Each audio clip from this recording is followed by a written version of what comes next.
அஸ்ஸலாமு அலைக்கும் வரஹ்மத்துல்லாஹி வபரகாத்துஹு. தினமும் ஓர் உபதேசம். ஒரு சமுதாயத்தின் மீது அல்லாஹ் வேதனையை இறக்கும் போது அதில் உள்ள அனைவரையும் அது தாக்கும்.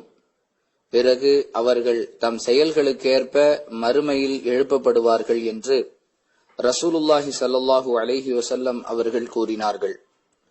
அறிவிப்பவர் இப்னு உமர் ரலியல்லாஹு அன்ஹு. நூல் புகாரி, ஹதீஸ் எண் 7108.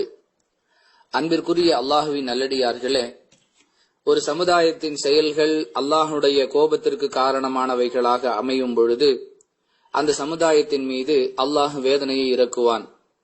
அல்லாஹுவால் இறக்கப்படக்கூடிய அந்த வேதனை யார் தவறு செய்தார்களோ அவர்களை மட்டுமல்லாமல் அந்த சமுதாயத்தில் உள்ள அனைவரையும் தாக்கும்.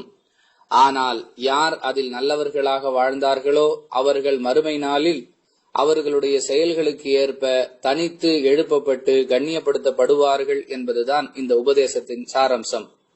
எனவே அல்லாஹுடைய வேதனைக்கு அனைவருமே இலக்காகி விட்டார்கள் என்பதற்காக அனைவருமே தவறு செய்தவர்கள் என்று தவறான முடிவுக்கு வந்துவிடக் கூடாது என்பதைத்தான் பெருமானார் ஸல்லல்லாஹு அலைஹி வஸல்லம் அவர்கள் இந்த ஹதீஸின் மூலமாக விளக்கி சொல்லுகிறார்கள். ஆனால் அல்லாஹுடைய வேதனை வரும் பொழுது தாக்குதலுக்கு ஆளாகுதல் என்பது அல்லாஹுடைய நியதி. அந்த தாக்குதல் என்பது யார் தவறு செய்தார்களோ அவர்களை மட்டும் தனித்து பிரித்து தாக்கக்கூடிய விதத்தில் அமைந்திருக்காது, அனைவரையும் தாக்கும். மறுமையில் நல்லோர்கள் தனித்து அடையாளம் காட்டப்பட்டு எழுப்பப்படுவார்கள் என்பதை இந்த உபதேசம் நமக்கு சொல்லுகிறது. மார்க்கம் சொல்லக்கூடிய அறிவுரைகளை தெளிவாக புரிந்து கொள்ளக்கூடிய வாய்ப்பை அல்லாஹ் நம் அனைவருக்கும் தந்தருள்வானாக. வாஹிர் தவானா அல்ஹம்துலில்லாஹி ரப்பில் ஆலமீன். அஸ்ஸலாமு அலைக்கும் வரஹ்மத்துல்லாஹி வபரகாத்துஹு.